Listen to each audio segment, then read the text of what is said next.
सुनने में आया है बैट और सेब को साथ देंगे भारतीय जनता पार्टी। जिस जमात के साथ बीजेपी चलेगी उसकी जीत होगी। क्यों नहीं इंटरेस्ट वैसा दिखा कश्मीर के अंदर कि भारतीय जनता पार्टी चाहती है कि इलेक्शन में हम उठे? रैना साहब आज खुश भी नजर आ रहे हैं। मैं हमेशा खुश रहता हूँ। जम्मू पार्लिमानी सीट, उधमपुर पार्लियामेंट सीट पर भी बीजेपी की जबरदस्त जीत हो रही है। लोकसभा इंतखाबात की गूंज जहां पूरे हिंदुस्तान में इस वक्त चल रही है, वही जम्मू कश्मीर पर भी निगाहें ज़रा तेज़ कर दी गई थी।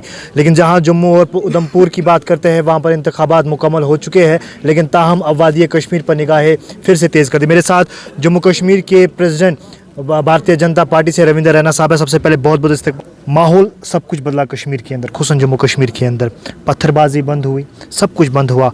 मेहनत जो जहाँ भाजपा कहती है कि मेहनत हमने की, लेकिन लोकसभा इंतखाबात में कैंडिडेट क्यों नहीं उठाया?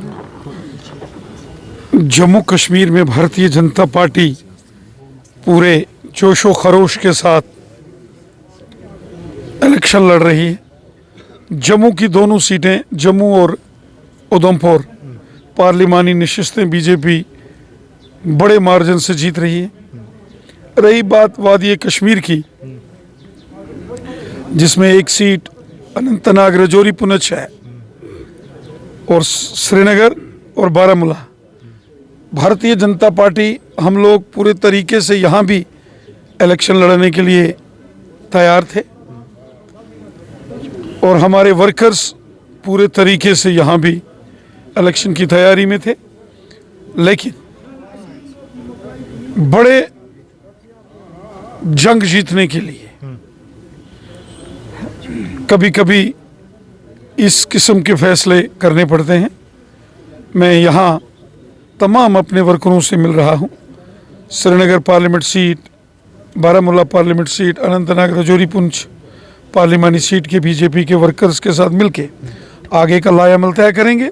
एक बात यकीन से मानिए कि जिसके सर पर, जिस कैंडिडेट, जिस जमात के साथ बीजेपी चलेगी उसकी जीत होगी, क्योंकि बीजेपी के लिए आज वादी कश्मीर में भी लोगों के दिल में बहुत मोहब्बत है और बीजेपी का बहुत एक्टिव वर्कर है।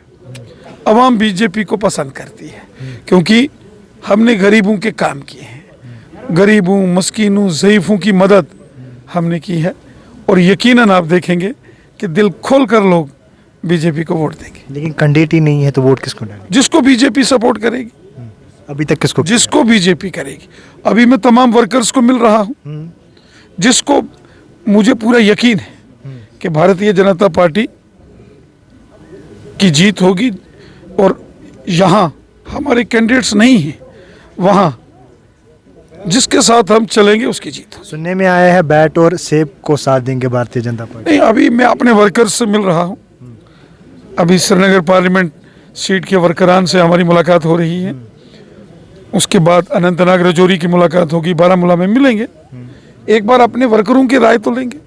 रविंदर रैना साहब, हमने इस लोकसभा इंतखाबात में वादी कश्मीर में बीजेपी इंटरेस्ट नहीं दिखी उस तरीके से जिस तरीके से इंटरेस्ट पहले हुआ करते थे 5 सालों में। हमें क्यों नहीं इंटरेस्ट वैसा दिखा कश्मीर के अंदर कि भारतीय जनता पार्टी चाहती है कि इलेक्शन में हम उठे? नहीं, भारतीय जनता पार्टी हम लोग तो चाहते हैं, हमारे वर्कर भी चाहते थे, लेकिन मैंने कहा कि कभी कभी बड़े मिशन की कामयाबी के लिए वक्तन ब वक्तन इस किस्म के फैसले लेने पड़ते हैं। अच्छा, कहीं ना कहीं जहाँ देखा जाएगा तो अभी तक जहाँ आपने हाल ही दिनों में उमर अब्दुल्ला का इंटरव्यू देखा होगा, जिसमें वो बाज़ाब्ता के कह रहे हैं कि जब पहली की भारतीय जनता पार्टी थी जिसमें वाजपेयी साहब थे, वो अच्छी भाजपा थी, आज वैसी भाजपा नहीं। सब बराबर हैं, सब एक जैसे हैं, सब अच्छा काम करते हैं, सबके दिल में गरीबों, मस्कीनों की मदद का, खिदमत का जज्बा है। मोदी साहब भी तो सबका साथ, सबका विकास, सबका विश्वास इस मिशन के साथ काम करते हैं। रैना साहब आज खुश भी नजर आ रहे हैं। मैं हमेशा खुश रहता हूँ। जम्मू उधमपुर सीट जीत है यकीनन। जम्मू पार्लिमानी सीट के साथ साथ उधमपुर पार्लियामेंट सीट पर भी बीजेपी की ज़बरदस्त जीत हो रही है। जी, आखिरी बात जानना चाहूँगा, आज कश्मीर के दौरे करते ही आप जो है श्रीनगर गंडबल गए, वहाँ पर आपने उनके साथ ताज़ियत की, लेकिन एक अहम बात जानना चाहूँगा, 5 साल भारतीय जनता पार्टी के हुए लेकिन अभी तक वो पुल नहीं बना है, क्या रविंदर रैना इस पर जोर देंगे? मैं श्रीनगर शहर के गंडबल एरिया में गया था। यहाँ कुछ रोज़ पहले एक बहुत ही दिलदोज़ वाक़या पेश आया।